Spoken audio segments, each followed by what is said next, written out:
Bismillahirrahmanirrahim. Assalamualaikum warahmatullahi wabarakatuh. Alhamdulillahirrabbilalamin. Bersyukur kita dapat berjumpa di channel yang barokah ini. Shalawat serta salam semoga selalu terlimpah curahkan kepada junjungan kita Nabi besar Muhammad sallallahu alaihi wasallam. Allahumma shalli wa sallim wa barik alaihi. Namun sebelum lanjut, saya mengajak Anda dengan kerendahan hati untuk menekan tombol subscribe dan menyukai video ini.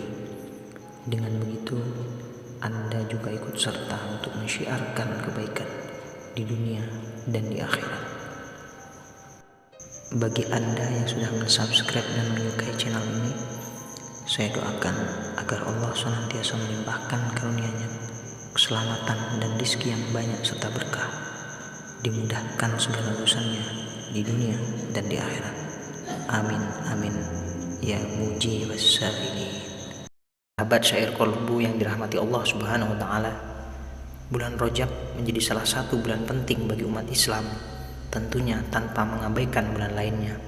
Rajab menjadi satu dari 4 bulan suci sesuai firman Allah Subhanahu wa taala dalam surat At-Taubah ayat 36, yang artinya adalah sesungguhnya bilangan bulan pada sisi Allah adalah 12 bulan dalam ketetapan Allah di waktu Dia menciptakan langit dan bumi. Di antaranya 4 bulan haram. Itulah ketetapan agama yang lurus. Maka janganlah kamu menganiaya diri kamu dalam bulan yang 4 itu. Dan perangilah kaum musyrikin itu semua, sebagaimana mereka pun memerangi kamu semua. Dan ketahuilah bahwasanya Allah beserta orang-orang yang bertakwa. 3 bulan suci dalam kalender Islam ternyata berurutan, yaitu Dzulqa'dah, Dzulhijjah, dan Muharram. Bulan Rajab berada tepat sebelum Sya'ban dan Ramadan, bulan yang paling ditunggu umat Islam dengan adanya Idul Fitri. Sejarah kemudian mencatat peristiwa dan keutamaan bulan Rajab bagi umat Islam. Apa saja peristiwa penting di bulan Rajab itu? Yang pertama, Rajab adalah bulan damai.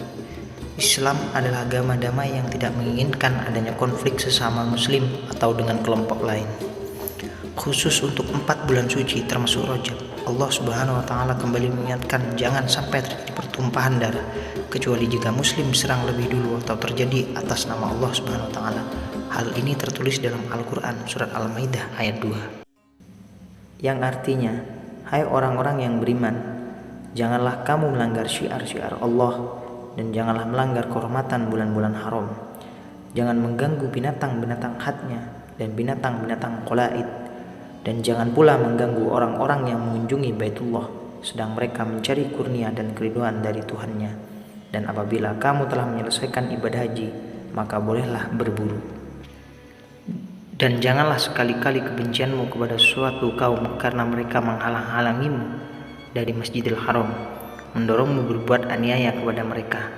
Dan tolong-menolonglah kamu dalam mengerjakan kebajikan dan takwa, dan jangan tolong-menolong dalam berbuat dosa dan pelanggaran. Dan bertakwalah kamu kepada Allah, sesungguhnya Allah amat berat siksanya. Yang kedua, bulan Rajab adalah turunnya perintah sholat saat Isra wal Mi'raj. Kisah Nabi Muhammad SAW menyebutkan Isra Mi'raj yang mungkin menjadi peristiwa paling penting dalam tegaknya Islam.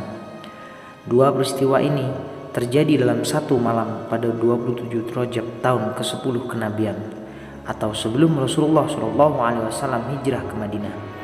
Allah Subhanahu wa taala memerintahkan sholat 5 waktu setelah awalnya 50 waktu dalam sehari. Yang ketiga adalah perang Tabuk. Salah satu perang terbesar dalam cerita Nabi Muhammad SAW ini terjadi pada bulan Rajab tahun ke-9 setelah hijrah. Rasulullah SAW baru kembali ke Madinah pada 26 Ramadan usai perang yang terjadi sekitar 1 bulan.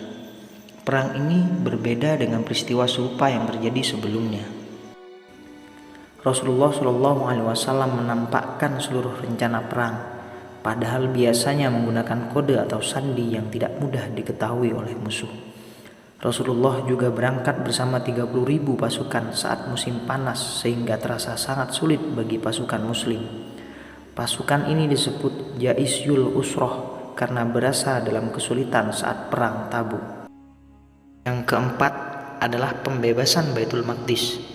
Seperti ditulis sebelumnya, Allah Subhanahu wa taala memerintahkan jangan ada pertumpahan darah kecuali atas namanya atau umat Islam diserang lebih dulu. Hal inilah yang terjadi pada pembebasan Baitul Maqdis atau Al-Aqsa di Palestina pada 28 Rajab 583 Hijriah atau 2 Oktober 1187. Baitul Maqdis berhasil dibebaskan oleh Salahuddin Al-Ayyubi atau Yusuf bin Najmuddin Al-Ayyubi. Yang terakhir adalah sistem khilafah berakhir. Sejarah lain yang dituliskan pada bulan Rajab adalah berakhirnya sistem khilafah yang pemimpinnya disebut khalifah. Khilafah terakhir adalah kerajaan Utsmaniyah yang runtuh pada 27 Rajab 1342 Hijriah atau 3 Maret 1924. Khilafah yang menguasai Turki ini dihapuskan Mustafa Kemal Atatürk. Sebelumnya khilafah Islam berhasil menguasai 2/3 dunia selama beberapa generasi. Bani Umayyah dan Bani Abbasiyah adalah khilafah yang berhasil memberi nama baik dalam sistem pemerintahan Islam. Semoga apa yang saya bagikan bermanfaat bagi Anda dan menjadi ketambahan ilmu buat kita semua. Assalamualaikum warahmatullahi wabarakatuh.